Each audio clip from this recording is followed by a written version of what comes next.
Ok, derivadas. Vamos a continuar con las derivadas.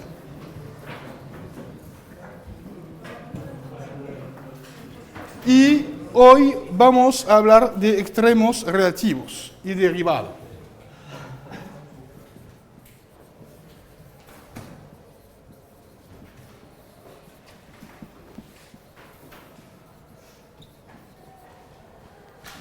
Ok, entonces, primera cosa, hay que recordar lo que es un extremo relativo.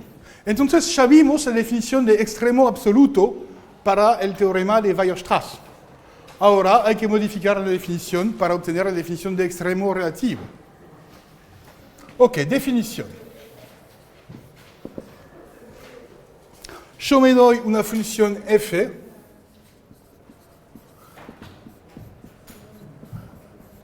y yo digo que un punto x sub 0, f de x sub 0, de la gráfica de f es tres cosas. Un máximo relativo de f si existe un radio positivo tal que es un máximo en el entorno que corresponde. Es decir, acá yo tengo que cambiar de línea porque no tendré bastante espacio. Existe un radio tal que para todo x en el entorno de centro x sub 0 y de radio delta, intersección i, yo tengo que el valor de f en x es menor o igual al valor en x sub 0. Y misma cosa, un mínimo relativo de f si existe delta positivo tal que para todo x en el entorno, intersección i, tenemos que f de x es mayor o igual a f de x sub 0. Y no voy a escribirlo, pero del mismo modo se llama un extremo relativo toda cosa que es o bien un máximo relativo o bien un mínimo relativo. ¿Ok? Entonces, ¿cuál es la diferencia con la noción de máximo y mínimo absoluto? Ah, no es igual. ¿Cuál es la diferencia? Es que acá se restringe la cuantificación a un entorno de x sub 0. Para absoluto, si quieren la definición de absoluto, hay que borrar los entornos y reemplazar para todo x en el entorno intersección i, reemplazar por para todo x en i. ¿Ok? Esa diferencia entre relativo y absoluto. La noción de máximo absoluto es una noción que es una noción global. Hay que conocer toda la función para saber si algo es un máximo relativo o un mínimo relativo. Pero, por otro lado, para saber si algo es máximo o mínimo relativo, solo hay que conocer la función en un entorno de x sub 0. No hay que mirar el resto de la función. ¿Ok? Y esa razón porque a veces yo voy a hablar de máximo local y de mínimo local. En análisis es muy importante la distinción entre las propiedades globales y las propiedades locales. Ok, y de mismo modo, como anteriormente, yo digo que además se dice que f tiene un máximo mínimo extremo relativo en x sub 0 en i cuando el punto, y acá es un punto del plano, x sub 0, f de x sub 0, es mínimo, máximo, extremo,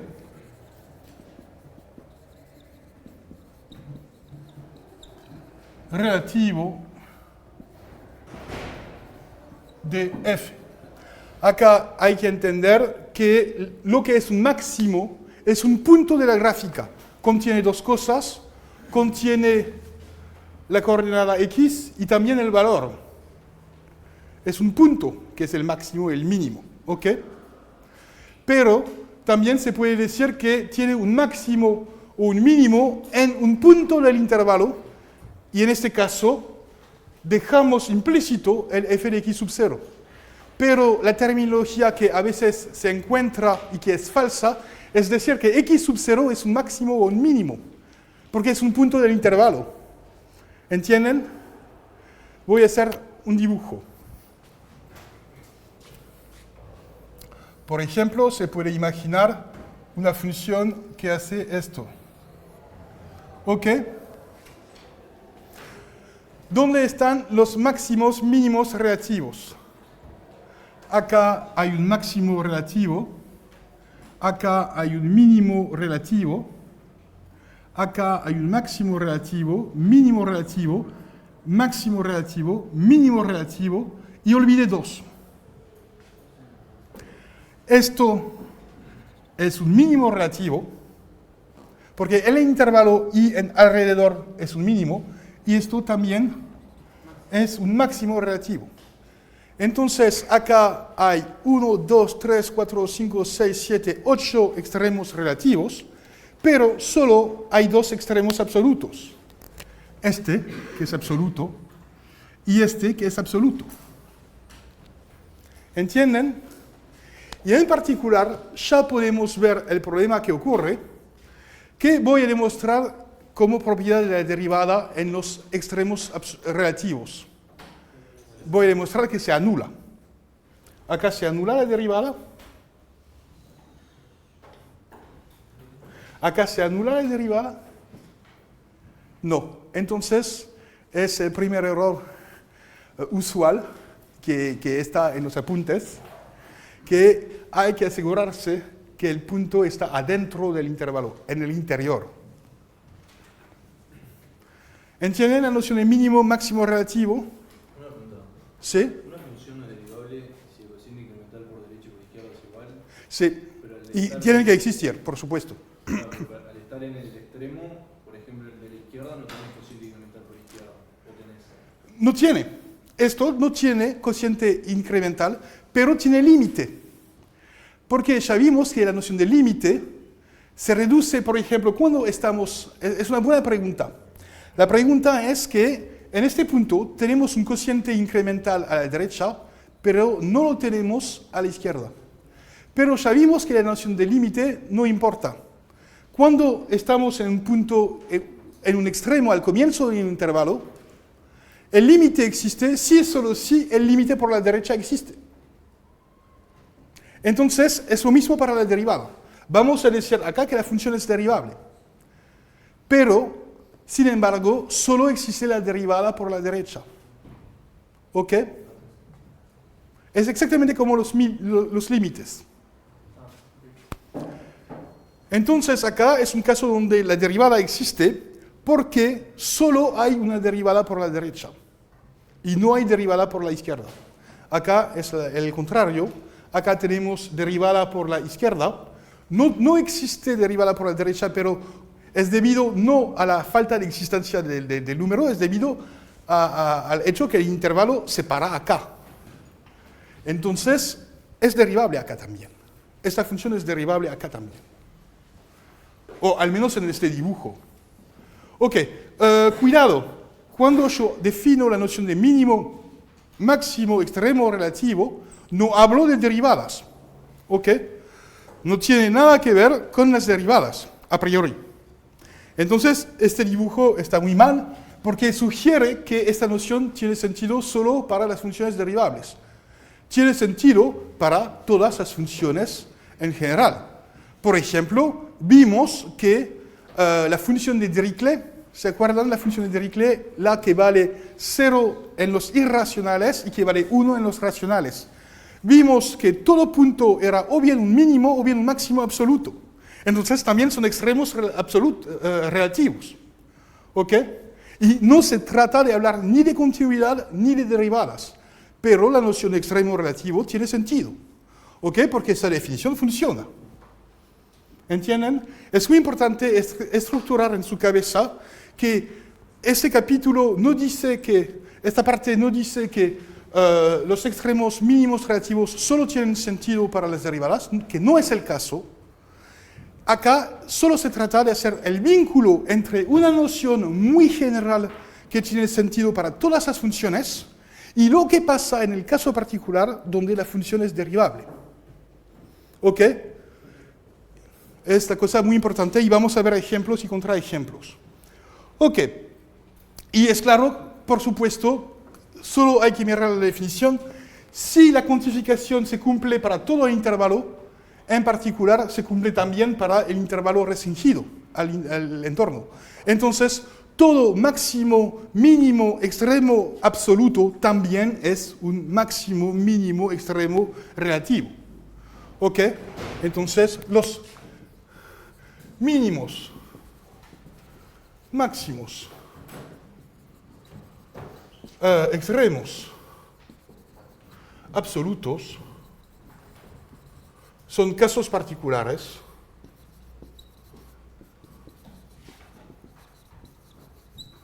de mínimos,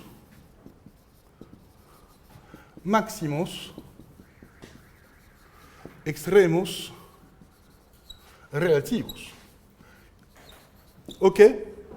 Y hay que ponerse esto en la cabeza. Entonces, la noción relativa es menos exigente que la noción absoluta. La noción absoluta mira todo el intervalo de definición, mientras la definición relativa solo mira lo que pasa alrededor de un punto. ¿Ok? Ahora vamos a demostrar una condición necesaria para hacer un extremo relativo. Proposición. Condición necesaria. No voy a escribirlo así, porque hay un detalle que no me gusta.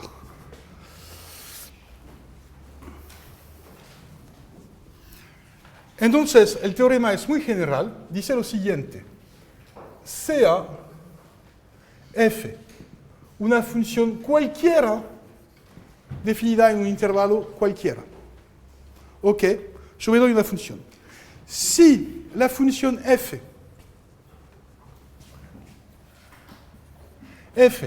tiene un extremo relativo, y acá la hipótesis importante es en un punto interior,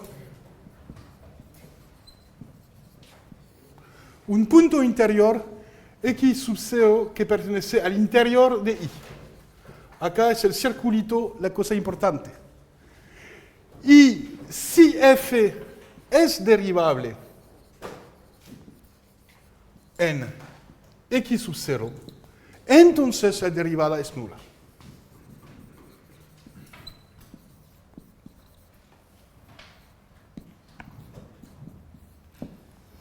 Es decir, si la función es derivable en este punto, entonces la derivada es nula. Si la función es derivable en este punto, entonces la derivada es nula, etc. Hay dos puntos para los cuales el teorema no se aplica, es este punto y este punto, porque no son puntos interiores.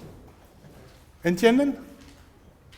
Ok, acá cuidado, esta distinción no se encuentra en los antiguos apuntes. Entonces, técnicamente, el resultado que dan es falso. Porque cuando dicen que en todo punto donde es un extremo relativo la derivada se anula, esto solo funciona en el interior del intervalo. ¿Ok? No funciona en los extremos del intervalo. Ok, hay que demostrarlo. Demostración. Entonces, solo voy a considerar el caso de un máximo relativo, porque el caso del mínimo relativo es idéntico. Ok. Caso de un máximo relativo. Y el otro caso es análogo.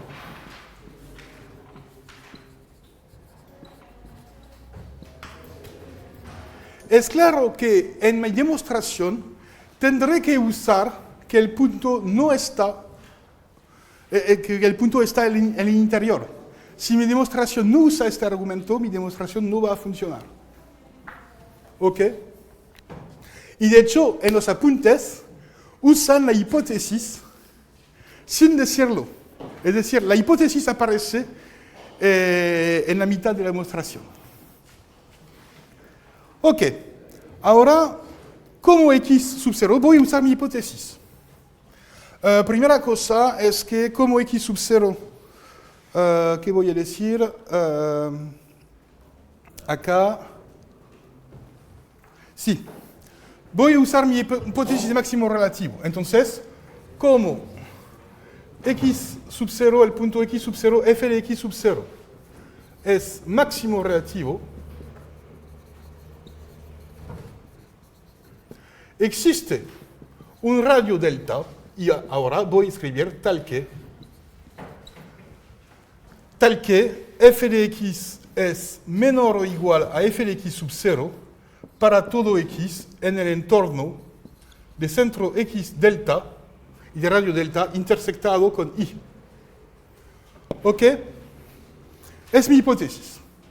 Ahora yo voy a usar la propiedad de punto interior. El problema es que este entorno intersectado con i, quizás que la intersección con i va a cortar una parte del entorno. Entonces, lo que me gustaría es tomar un entorno que está todo adentro de i. Y esto necesita la hipótesis que x sub 0 sea un punto interior. Entonces, la observación es claro que si yo tengo un radio que funciona, ¿qué va a pasar si yo achico el radio?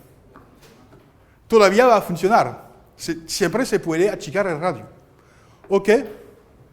Entonces, voy a achicar el radio de tal modo que todo el entorno esté en el intervalo i.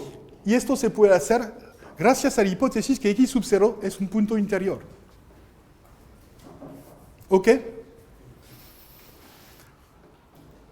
Entonces, como x sub 0 es un punto interior,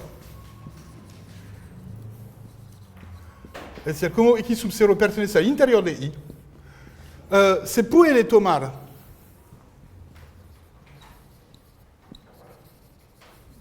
delta suficientemente pequeño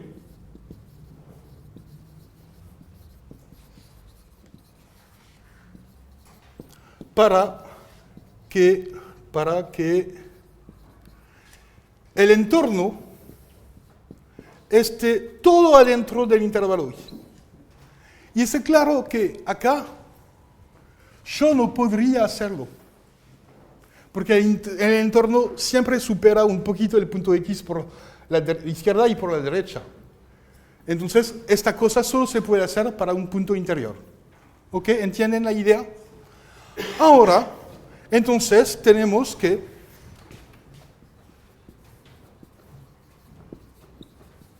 ahora, para todo x en el entorno, es decir, ahora yo puedo escribir para todo x en el entorno x sub 0 menos delta y x sub 0 más delta, tenemos que f de x es menor o igual a f de x sub 0. Y ahora yo no tengo más que intersectar con i, porque todo esto está incluido en el intervalo i. ¿Ok? Ahora voy a analizar el cociente incremental. Ok, vamos a ver lo que pasa para el cociente incremental. Es claro que el cociente incremental tiene sentido para todo x, salvo para x sub 0. Entonces voy a diseñar dos casos.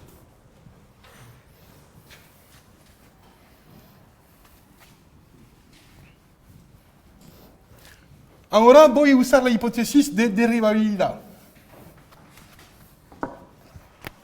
Como f es derivable, en x sub 0, el cociente incremental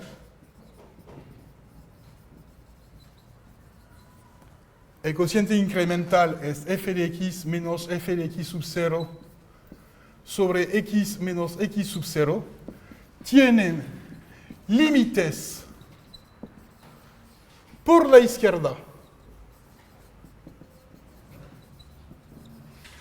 y por la derecha en x sub 0, y las cuales son iguales. ¿Ok? Y ahora, gracias a la idea que x sub 0 está dentro de y, en el interior de y, yo puedo considerar a la vez la derivada por la izquierda y la derivada por la derecha. ¿Ok? Entonces ya sé que mi cociente incremental tiene sentido en los dos lados. Y ahora se observa dos cosas. Yo voy a calcular el límite por la derecha, por la izquierda. No sé. Cuando x sub 0 por valores superiores. Es más fácil. Yo tengo dificultades con la izquierda y la derecha. Ok.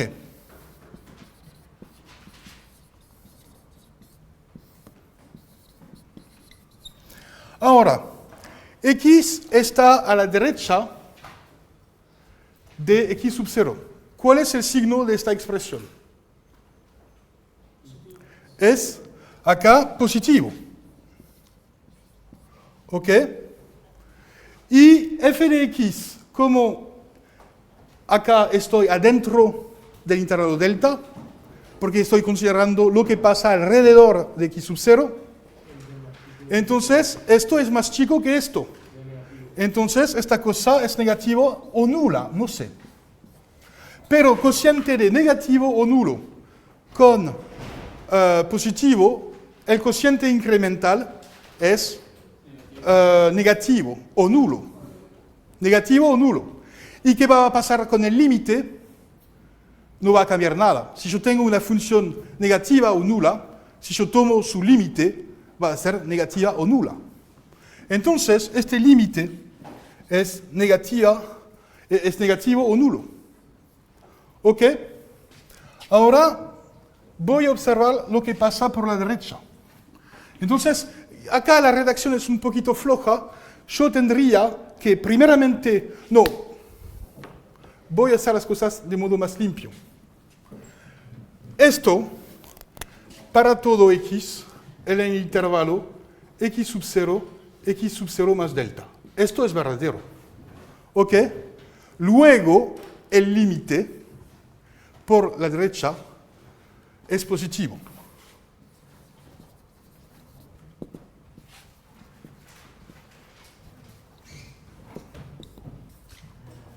Negativo o nulo, disculpa. Era negativo o nulo. Ok. Tengo esto. Ahora voy a analizar lo que pasa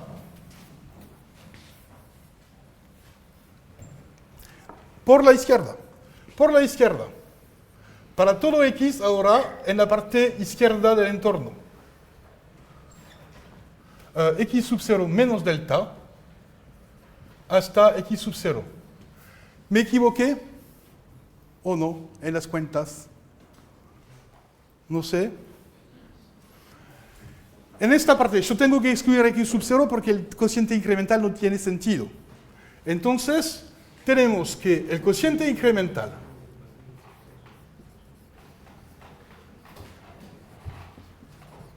ahora, ¿qué se puede decir sobre el numerador? Siempre es negativo o nulo porque esto es más chico que esto. ¿Ok? Entonces esto es negativo o nulo. Pero ahora x menos x sub 0 es positivo.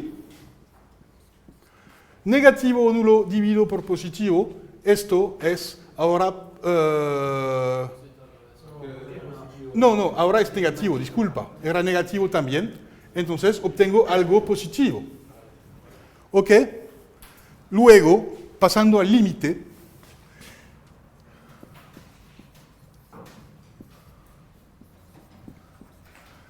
de x cuando x tiende a x sub 0 por la,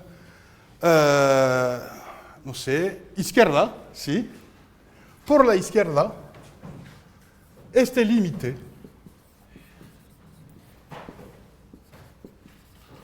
es positivo o nulo. Pero, ¿cuál es este límite? Es la derivada por la izquierda. Y el otro límite es la derivada por la derecha. Y como son iguales, la derivada tiene que ser a la vez positiva y nula, o nula, y a la vez negativa o nula. Entonces, es nula.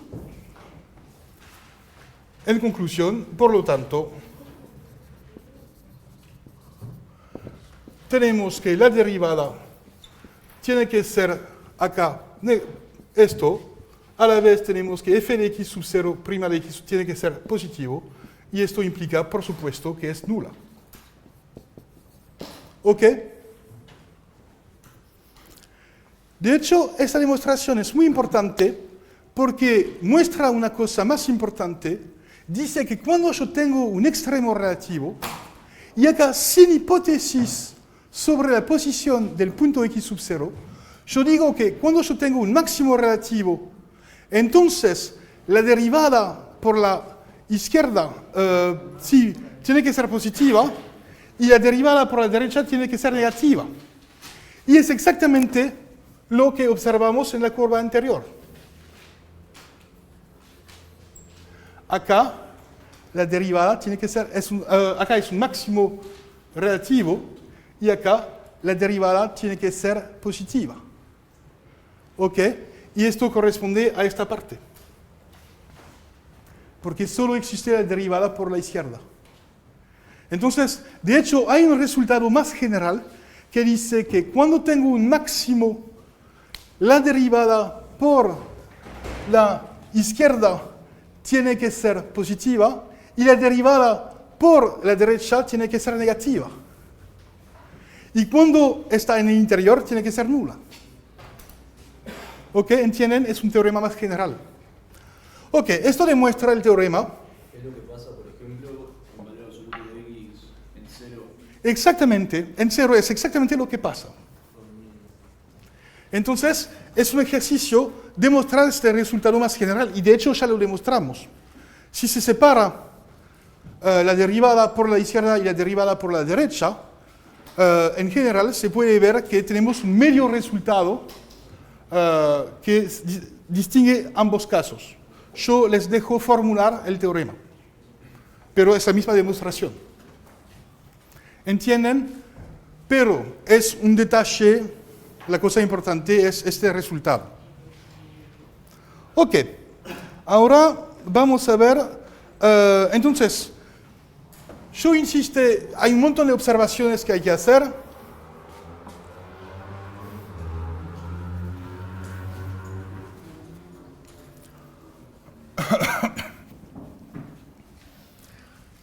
Entonces, la propiedad no se cumple.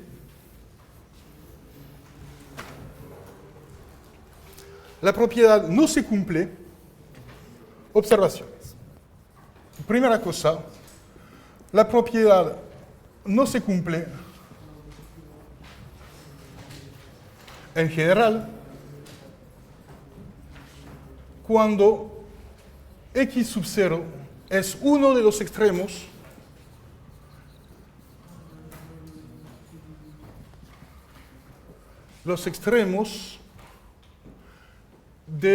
escribo muy mal, del intervalo i. Acá voy a mostrar un ejemplo. Acá, por ejemplo, yo tengo, voy a hacer algo, voy a hacer dos máximos relativos. Acá yo tengo un máximo relativo. Acá también, pero la derivada no se anula. Pero lo que se puede mostrar, que en este caso, si este punto es un máximo relativo, entonces la derivada tiene que ser negativa.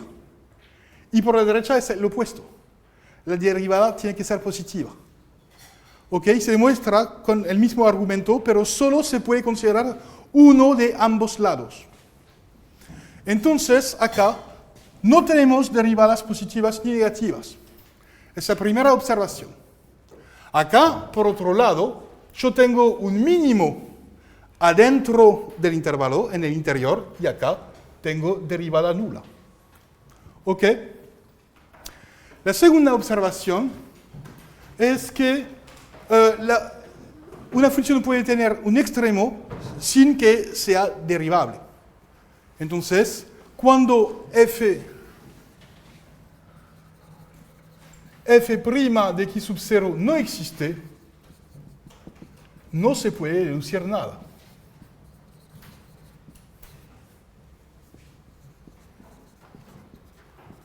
Pero, como vos lo observaste, se pueden deducir cosas sobre la derivada por la izquierda y la derecha. Y el contraejemplo es el valor absoluto. Función valor absoluto, realmente,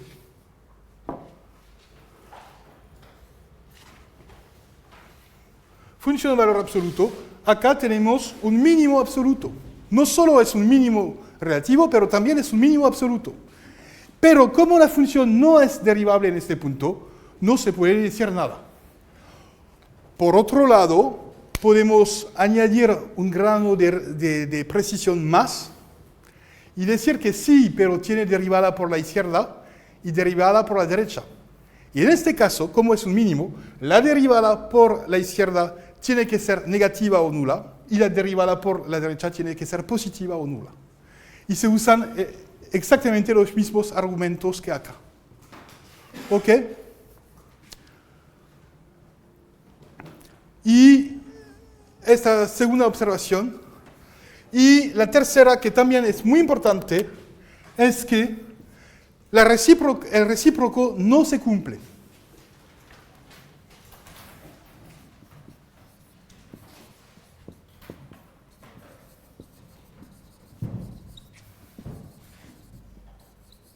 Es decir, f' de x sub 0 no implica extremo igual a 0, no implica extremo relativo.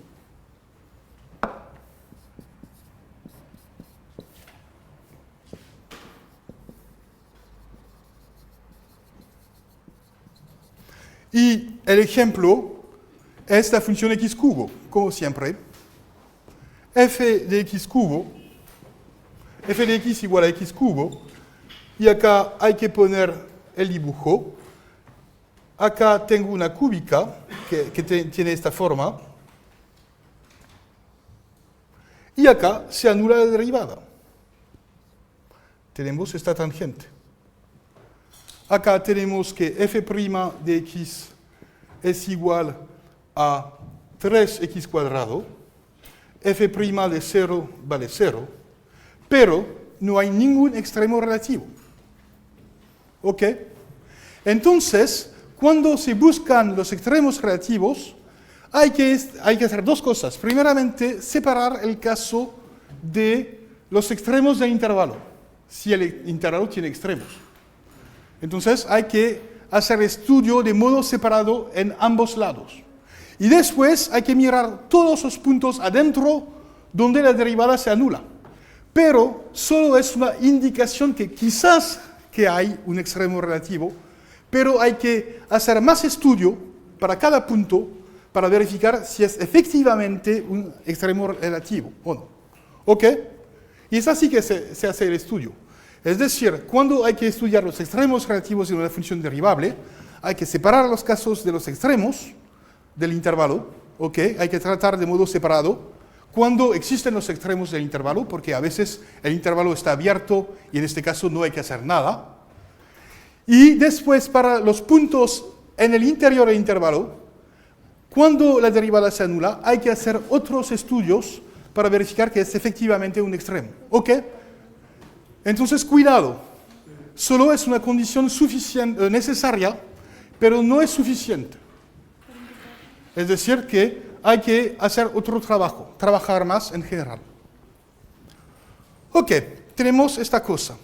Ahora vamos a ver el teorema de Lagrange y el lema de Rolle antes. De hecho, en los apuntes no hay el lema de Rolle, pero se usa el lema de Rolle implícitamente en la demostración. y como en Francia se aprende el lema de Rolle y no se aprende el teorema de Lagrange, entonces voy a enunciar el lema de Rolle y después el teorema de Lagrange, y entonces tendrán los dos resultados. Pero no cambia nada a la cantidad de trabajo porque la demostración de Lagrange se basa en la demostración de Rolle. Ok, vamos a comenzar por el lema de Rolle.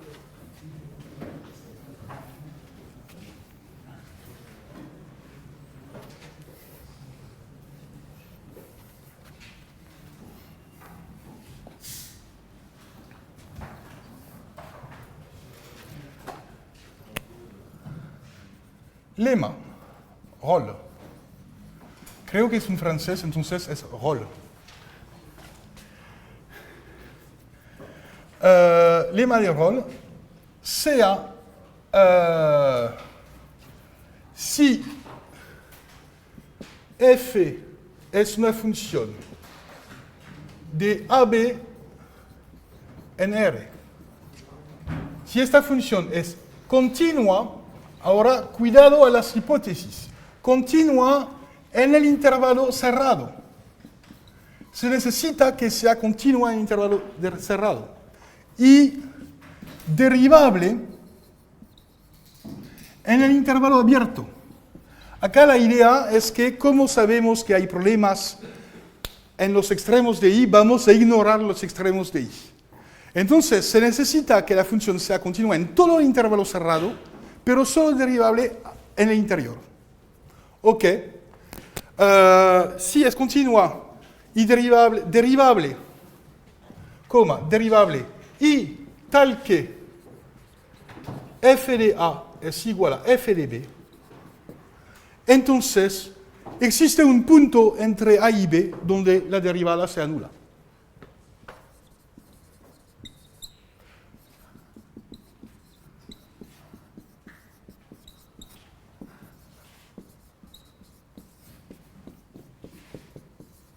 Es el lema de Rolle.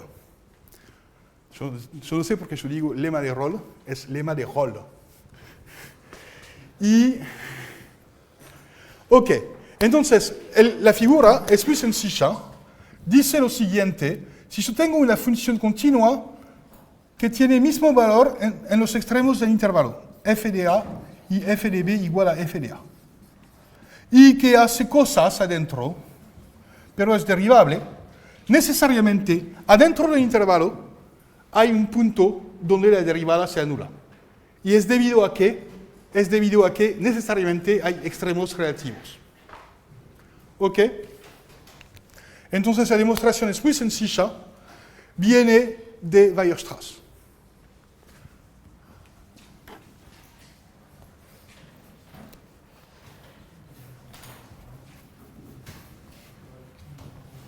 Ok, entonces voy a distinguir dos cosas.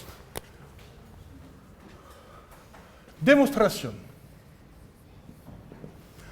La demostración es muy sencilla por el teorema de Weierstrass.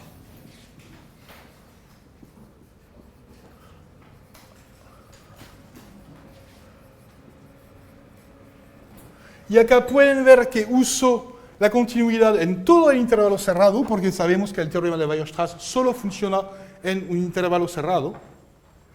Por el teorema de Weierstrass, la función alcanza su mínimo y su máximo. Es decir, existen dos puntos x sub 0 y x sub 1 en el intervalo cerrado, tales que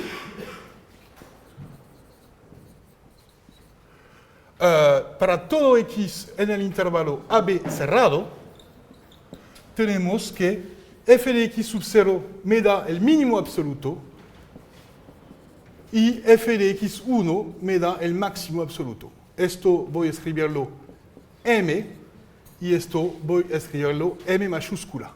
¿Ok? Es el teorema de Weierstrass. No hice nada más. Ok. Ahora vamos a hacer una discusión sobre las posiciones de m y de m. Por supuesto, m minúscula es menor o igual a m mayúscula. Entonces voy a distinguir casos. Caso 1, que es el caso fácil, m minúscula es igual a m mayúscula. ¿Qué se puede deducir sobre la función m? Es constante. F es constante. Entonces, ¿cuál es su derivada? 0. Entonces, ¿cómo vamos a elegir C? Cualquier punto funciona, ¿ok? F' de x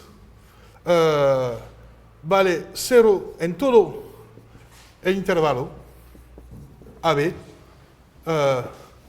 Se toma C cualquiera. Porque acá no tenemos ningún problema para encontrar el punto C. ¿Ok? Ahora vamos a hacer el segundo caso. Caso 2. Ahora voy a suponer que no. Ahora es una función no trivial. El mínimo absoluto es estrictamente menor que el máximo absoluto de los valores tomados por la función. Ok. Entonces ahora hay una observación. Ahora yo supongo que este número es estrictamente menor que este número. Pero como f de A es igual a f de B, esto dice que hay al menos uno de los dos puntos x sub 0 o x sub 1 que está adentro del intervalo. ¿Por qué? El problema es que es claro que si yo obtengo uno de estos dos puntos que está dentro del intervalo, voy a aplicar la proposición interior y voy a obtener un punto con derivada nula. ¿Claro? El problema es qué pasa si los dos puntos son los extremos A y B del intervalo. Pero como en los extremos del intervalo, la función toma el mismo valor. No puede ser el caso acá. ¿Ok? ¿Entienden la idea? Acá no voy a hacer todo el detalle, es una intuición fuerte, que dice que el problema es que, entonces, no sé cómo escribirlo, pero, ¿qué escribí acá? Entonces, como f de A es igual a f de B, hay uno de estos que no es el mínimo o el máximo. ¿Ok? Entonces hay uno de los dos puntos x sub 0 o x sub 1 que está dentro del intervalo.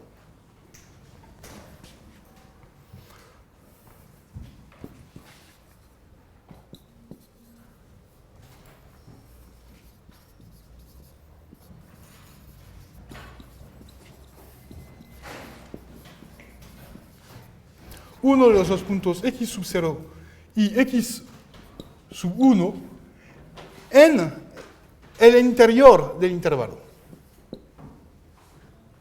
¿Ok? Porque si los dos puntos estuvieran en los extremos, tendríamos que uno es igual a, el valor de uno sería m, el valor del otro sería m, pero como f de A es igual a f de B, yo tendría m igual a m mayúscula, que es imposible por hipótesis. ¿Ok? Entonces, necesariamente hay un punto en el interior. Y después hay que aplicar la proposición a este punto. Como es un punto que es un extremo relativo, o bien es el mínimo o bien es el máximo, y la función es derivable, está en el interior del intervalo, entonces yo puedo decir que la derivada sea nula en este punto. Entonces, entonces hay dos subcasos. Si x sub 0 está en el interior, se toma c igual a x sub 0 y tenemos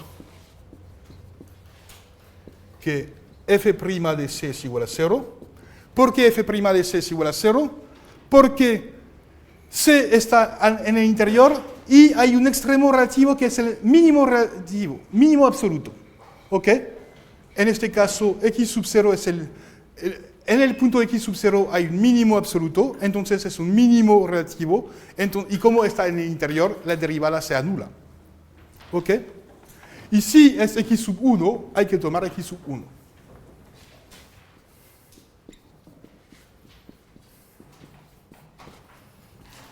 se toma C igual a X sub 1.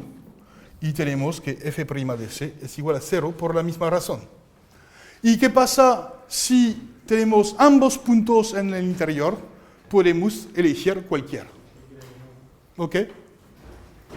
Al final, lo que obtuve es que cada vez que yo tengo una función derivable que tiene mismo valor al comienzo del intervalo y al final del intervalo, y si esta es derivable entre ambos puntos, entonces necesariamente encuentra un mínimo o un máximo relativo, absoluto de hecho, entonces su derivada se anula en algún punto.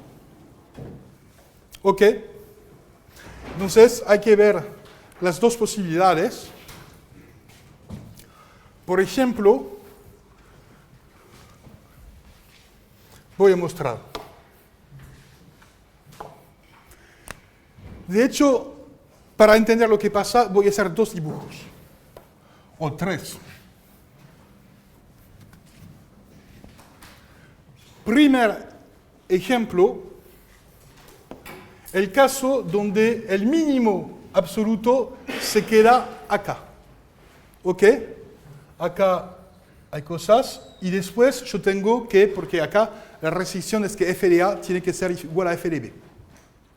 Primer caso, acá es un punto x sub 0. Acá podría ser otro punto x sub 0. Entonces, no es una buena cosa mirar lo que pasa en el mínimo y vamos a mirar lo que pasa en el máximo. Por ejemplo, el máximo absoluto estaría acá. ¿Ok?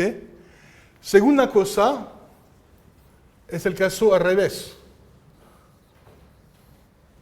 Y acá tienen que ser iguales, entonces yo tengo que hacer esta figura. Acá tenemos x sub 1, o bien podría estar acá, que es un máximo absoluto. Entonces hay que mirar del lado del mínimo absoluto, que es x sub 0 acá. ¿Ok? Es el caso donde hay que tomar x sub 0. Y acá en este caso hay que tomar x1. Y el tercer caso, que es el caso más frecuente, es el caso donde tenemos algo así. Yo tengo que poner, por ejemplo, el mismo valor acá y acá. Acá yo tengo x1, acá yo tengo x sub 0 y yo puedo tomar cualquier de ambos. Y siempre estamos en uno de los tres casos. Y esto es debido a que acá consideré el caso donde cada vez f de A es igual a f de B. ¿Ok? Esto demuestra el lema de Rolle. Ok, a partir del lema de Rolle, yo puedo demostrar el teorema de Lagrange, que es un corolario, de hecho. Ahora, teorema de Lagrange. Teorema de Lagrange, ok.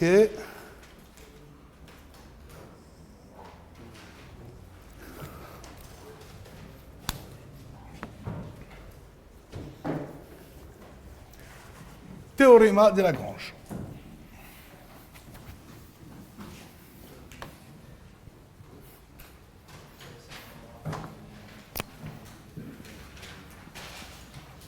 Se llama a veces teorema del valor medio, pero no me gusta la terminología de teorema del valor medio, porque no es un valor medio, es un valor intermedio, que no es la misma cosa. No es un promedio, es una cosa, un valor intermedio.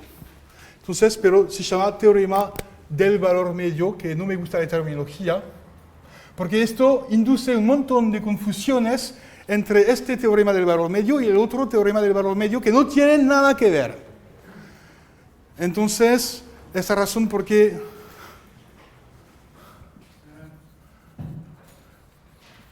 y acá hay que poner paréntesis para olvidar esta parte de Lagrange. ¿Ok? De hecho, yo personalmente lo llamaría teorema del valor intermedio de Lagrange. Eso que dice más o menos. Y por supuesto, esto se pronuncia súper fácilmente, es Lagrange. Y este tipo es francés, entonces estoy seguro de la pronunciación. Y si se puede traducir en español, es el granero.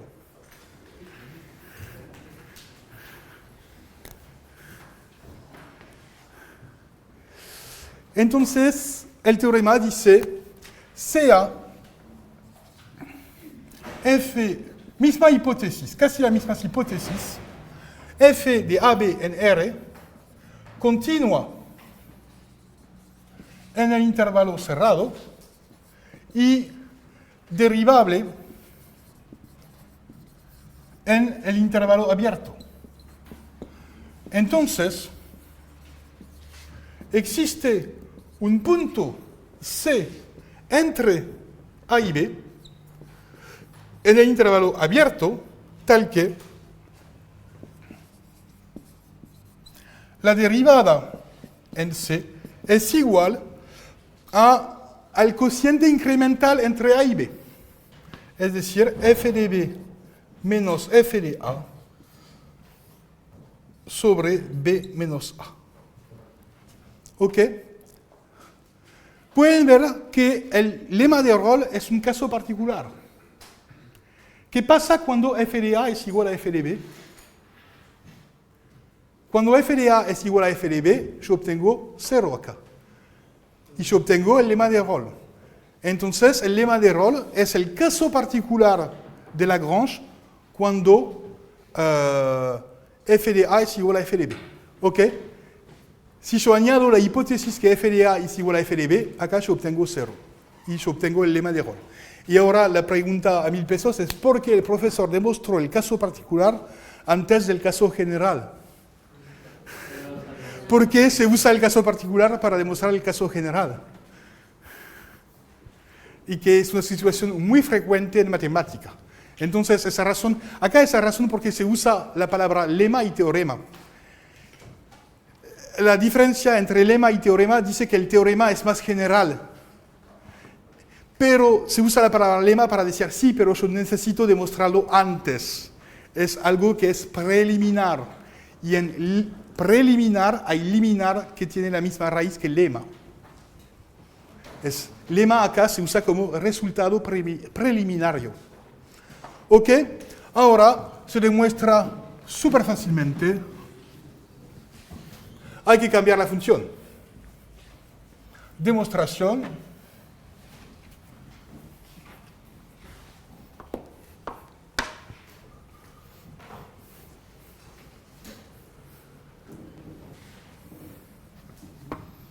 La idea es que hay que bajar la función para reducirse al caso de Rolle. Entonces, voy a considerar lambda igual CA lambda, entonces es CA, lambda igual a f de B menos f de A sobre B menos A. ¿Ok? Y ahora yo considero, se define G de AB en R por G de X es igual a f de X menos lambda X. ¿Ok? Es decir, acá voy a escribir lambda X menos A. Pero no importa, yo podría poner lambda X. No, voy a poner lambda X para cambiar. ¿Ok? Ahora vamos a verificar. Es claro que por construcción la función g es continua y derivable. Ahora solo hay que calcular los valores de g. Entonces, g es continua y derivable. Es continua en el intervalo cerrado y derivable en el intervalo abierto. Y su derivada es dado por g' de x es igual a f' de x menos lambda. ¿Ok? Fácil. Ahora voy a calcular el valor de g en el punto A. G de A es igual a ¿qué? Es igual a f de x menos lambda A. Es decir, no voy a tomar x menos a porque las cuentas son más fáciles. Yo prefiero. Esto no cambia la derivada porque esto lambda A es una constante. ¿Ok? Solo es para facilitar las cuentas. Entonces obtengo que f de x menos lambda a menos a es g de a, es igual a qué? Es f de a acá. Es igual a f de a. ¿Ok? Voy a calcular g de b. Es igual a f de b menos lambda b menos a. Ah, pero ¿qué es lambda? Lambda es f de b menos f de a sobre b menos a. Si yo multiplico por b menos a, voy a obtener f de b menos f de b menos f de a, y es igual a f de a. Entonces se aplica el lema de Rolle. ¿Claro? Es decir, yo tengo estos dos números son iguales. Entonces, por Rolle, por el lema de Rolle,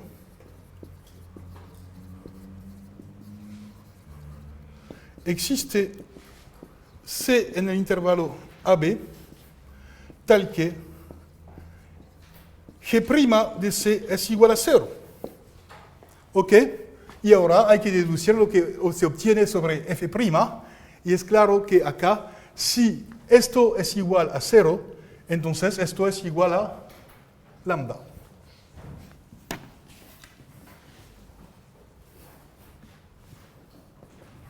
Entonces, f' de c, que es igual a g' de c más lambda, esto es igual a lambda. Terminado.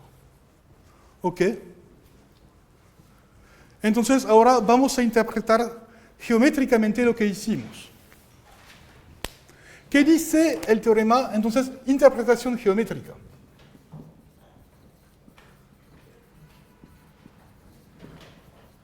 Es una interpretación geométrica a la vez del teorema y la demostración.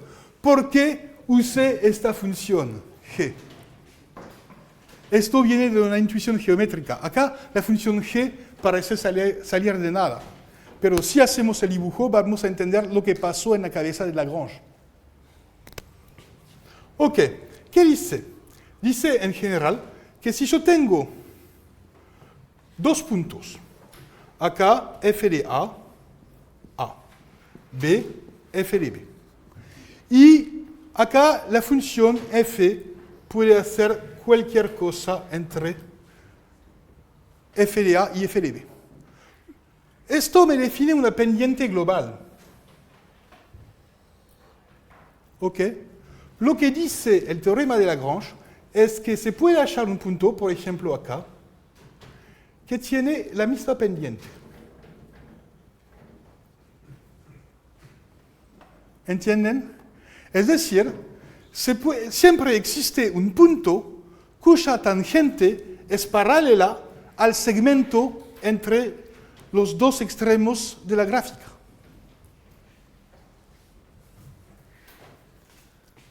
Eso que dice Lagrange. Es decir, acá tenemos la recta tangente, acá es el punto C, acá es la tangente en el punto C, y tenemos que la tangente, acá voy a escribir este punto, voy a llamarlo A mayúscula, este punto B mayúscula, y yo tengo que la tangente en el punto C es paralela a la recta AB. Entonces, lo que dice Lagrange es que cada vez que yo tengo una función derivable en un intervalo abierto y que es continua en el intervalo cerrado, siempre yo puedo definir el segmento AB, ¿ok? Y lo que me dice es que existe entre A y B, excluyendo A y B, existe un punto C cuya recta tangente es paralela al segmento AB. ¿Ok? Y entonces, ¿cómo se reduce a Rolle? Solo hay que transformar este segmento en un segmento horizontal. Entonces, y es exactamente lo que hace la función g. La función g me baja las rectas para cambiar la pendiente lambda en una pendiente 0. Entonces, si yo hago el mismo dibujo, yo obtengo acá la función g, acá tengo g de a igual a f de a, acá obtengo G de B, que también es igual a F de A, y acá obtenemos la misma curva, pero hay que bajar las cosas, entonces obtengo algo así. Y acá obtengo una tangente horizontal. Entonces, la idea es que para resolver este problema, transforme la figura en una figura donde todo está horizontal. Acá yo obtengo F de A, G de B son iguales. Por el teorema de Rolle, yo tengo una tangente horizontal, porque la derivada se anula acá. Y después, si yo subo de vuelta, yo obtengo la solución para Lagrange. ¿Entienden el argumento geométrico? Eso que pasó en la cabeza de Lagrange. Lagrange decía, oh, es un problema difícil, pero porque acá no se trata de máximo ni de extremos. Este punto no es un extremo. El extremo está un poquito a la derecha, ¿pueden ver? Acá es el punto de tangencia y acá el extremo está un poquito a la derecha.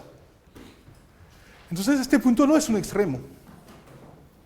Entonces, como no se sabe resolver los problemas cuando no hay extremos, vamos a transformar el problema en un problema de extremos. Acá hay un extremo. ¿Ok? Y después se vuelve al problema inicial.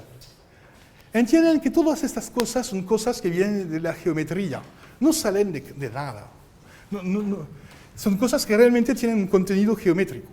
Ok, esta interpretación geométrica, acá es la interpretación geométrica de Lagrange, acá es la interpretación geométrica de Rolle, y acá cómo se pasa de la una a la otra. Ok, y es la misma idea. Pero la cosa importante es que no se puede demostrar esa cosa directamente, y esa razón porque se necesita pasar por Rolle, porque acá el argumento es un argumento de extremo. ¿Ok? Ok, tenemos Rolle y Lagrange. Ahora, para terminar, hay que hacer la interpretación física en términos de velocidad. Acá pueden imaginar que la función es la posición de algún punto móvil entre dos tiempos. ¿Qué representa esta pendiente? Representa la velocidad global de la trayectoria del punto, que es la velocidad promedio. Y acá esto representa la velocidad instantánea. Esto dice que en todo recorrido de una trayectoria, cuando yo recorro una trayectoria, yo puedo siempre medir mi velocidad global, es decir, la distancia recorrida dividida por el tiempo global. Esto me da la velocidad promedio. ¿Ok? Lo que dice el teorema de Lagrange es que cada vez que estoy haciendo un movimiento entre dos puntos, existe un tiempo intermedio donde alcanzo la velocidad promedio. Es decir, por ejemplo, se puede imaginar que hacen, no sé, su jogging entre Ramírez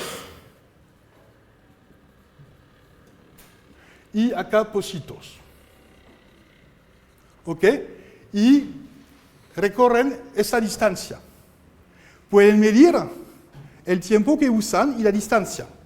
A partir del tiempo global, entre la partida en Ramírez y la llegada en Positos, si dividen la distancia, no la sé, entre ambos puntos, que acá es una distancia curvilínea, y por el tiempo van a obtener su velocidad promedio durante su jogging. ¿Ok? Lo que digo es que existe un punto durante su jogging donde llegaron a una velocidad instantánea que era igual a la velocidad global. Es lo que dice Lagrange. Dice exactamente esto. Y la cosa interesante es que no se pueden decir durante el jogging, ahora estoy alcanzando mi velocidad global, porque todavía no conocen la velocidad global. Es solo al final, cuando habrán recorrido toda la distancia entre Ramírez y Positos, que van a poder decir, ok, había un tiempo donde mi velocidad instantánea correspondía Ahora hay herramientas en sus celulares que pueden medir la velocidad que hacen en cada instante. Entonces, para los que hacen un jogging, pueden verificar el teorema de Lagrange. Lo pueden verificar. Es decir, hay que recordar todas las velocidades instantáneas durante todo el recorrido. Y después hay que medir la velocidad global. Y van a ver que examinando el archivo donde hay todas esas velocidades instantáneas, que hay una, al menos una, quizás que hay varias, que coincide con la velocidad global. ¿Ok? Es el teorema de Lagrange. Y lo que dice Lagrange, más o menos, es que esto vincula el crecimiento, la velocidad global con la velocidad local. Y esto es una herramienta súper práctica para demostrar propiedades de las funciones. Y vamos a ver que lo que implica directamente es que el signo de la derivada determina el crecimiento de la función. Entonces, y esto se implica por Lagrange.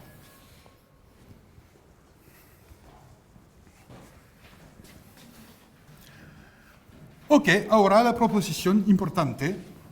De hecho, hay dos proposiciones que yo tengo que demostrar ahora. Proposición 1 es que sea f de AB en R, como siempre, continua en AB, en intervalo cerrado, y derivable en el intervalo abierto.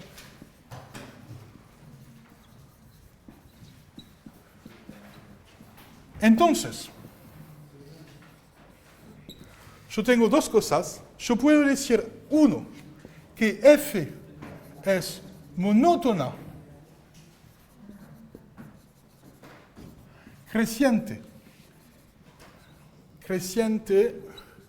en el intervalo AB, cerrado, si y solo si. Y acá es un si, solo si. Su derivada, en el intervalo abierto, su derivada es positiva o nula. Y misma cosa, yo puedo decir que f es monótona decreciente en el intervalo cerrado, si y solo si, su derivada en AB es negativa o nula. Y acá son sí, solo sí. Entonces es el teorema favorito, porque es el teorema donde no hay ningún problema de una implicación que funciona y la otra que no funciona. Vamos a ver después otro resultado donde voy a reemplazar mayor o igual, menor o igual por estrictamente mayor y estrictamente menor. Y voy a reemplazar monótona creciente por estrictamente creciente y monótona decreciente por estrictamente decreciente. Y en este caso vamos a perder una implicación. La implicación solo va a funcionar en la dirección directa, pero no va a funcionar más al revés. Pero ahora vamos a considerar el caso que funciona bien. Entonces, por supuesto, las dos demostraciones son análogas. Entonces, solo voy a hacer el caso 1. Ah, y olvidé la tercera condición, que es más importante.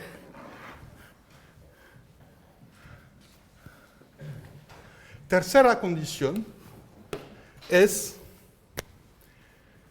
f es constante, olvidé la cosa es importante, si y solo si su derivada es nula, en el intervalo abierto.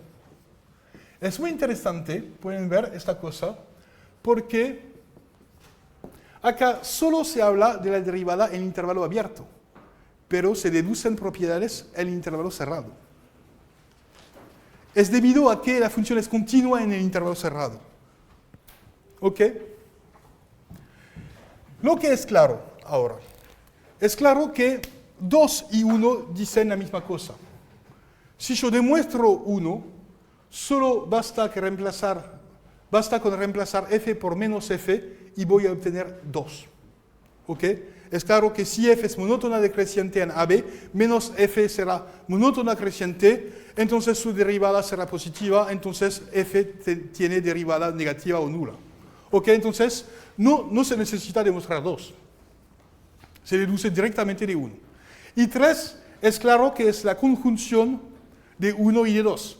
Porque si una función es constante, entonces es a la vez creciente y decreciente. Entonces su derivada es a la vez positiva o nula y a la vez negativa o nula. Entonces es nula. Y funciona al revés. Entonces solo hay que demostrar 1 o 2. ¿Ok? Entonces demo de 1. Y 2 y 3 se siguen directamente.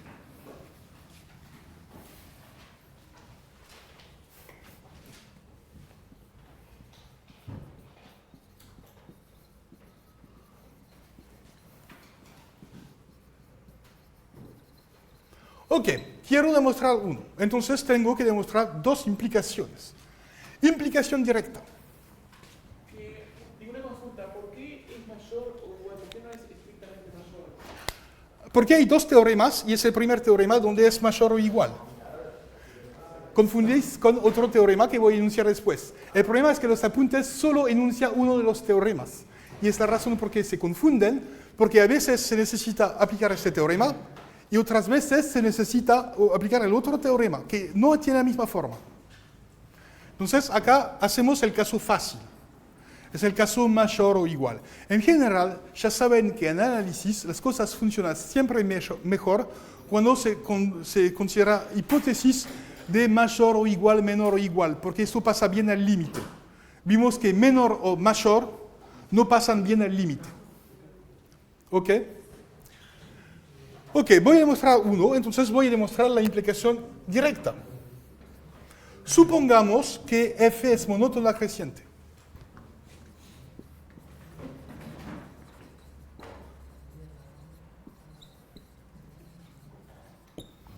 Sea, entonces, supongamos, de hecho, eso es supongamos. Y sea x sub 0 en el intervalo AB. Y voy a escribir el cociente incremental. Se observa, voy a escribir f de x menos f de x sub 0 y x menos x sub 0. Ahora voy a estudiar el signo de esta cosa. El signo a priori depende de la posición relativa de x respecto a x menos x sub 0. Si x es menor que... Cuidado, no voy a escribir todo al pizarrón. Voy a hacer una demostración por caso sin escribir. Porque si no hay un montón de símbolos. Ya hay gente triste. Ok, hay 2 casos. O bien x está a la derecha de x sub 0. Si x está a la derecha de x sub 0, esta cosa va a ser positiva, ¿no? Si, ahora caso si x es mayor que x sub 0. Esta cosa es positiva.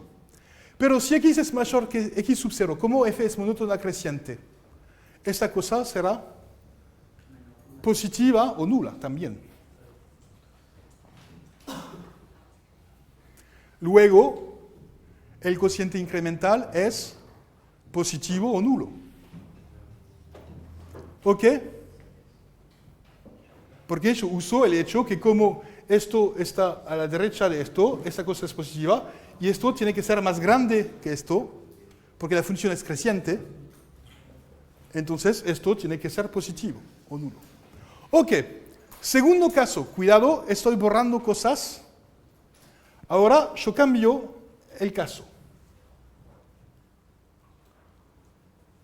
X a la izquierda de x sub 0. ¿Qué se puede decir sobre el signo de esto? Negativo. Pero ahora, como x está menor que x sub 0, f de x es menor que f de x sub 0. Entonces esta cosa es negativa o nula. No cambia la conclusión. En ambos casos, el cociente incremental, todos, debido a la crecencia de la función, todos los cocientes incrementales son positivos o nulos, pasando al límite que se deduce que la derivada es positiva o nula.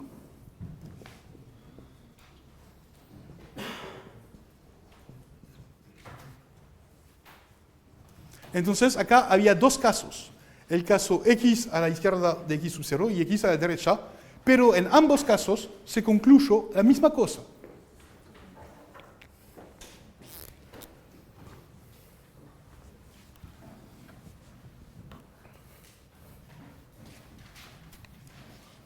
Ok, ahora hay que demostrar el recíproco. Supongamos que para todo x en el intervalo AB, supongamos que la derivada sea mayor o igual a 0. Lo que quiero demostrar es que la función es creciente. ¿Ok? Entonces, voy a considerar dos puntos. Sean dos puntos, x sub 0, x1 en el intervalo AB, tales que x sub 0 es menor que x sub 1. ¿Qué quiero yo demostrar? Que f de x sub 0 es menor o igual a f de x1. Entonces, queremos mostrar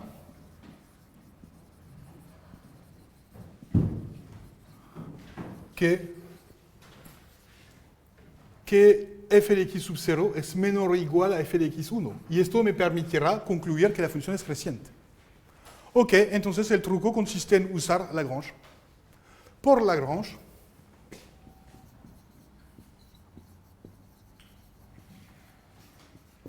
existe un punto C. Como x0 es menor que x sub 1, existe un punto entre ambos. Existe un punto x entre x sub 0 y x sub 1, tal que f' de x.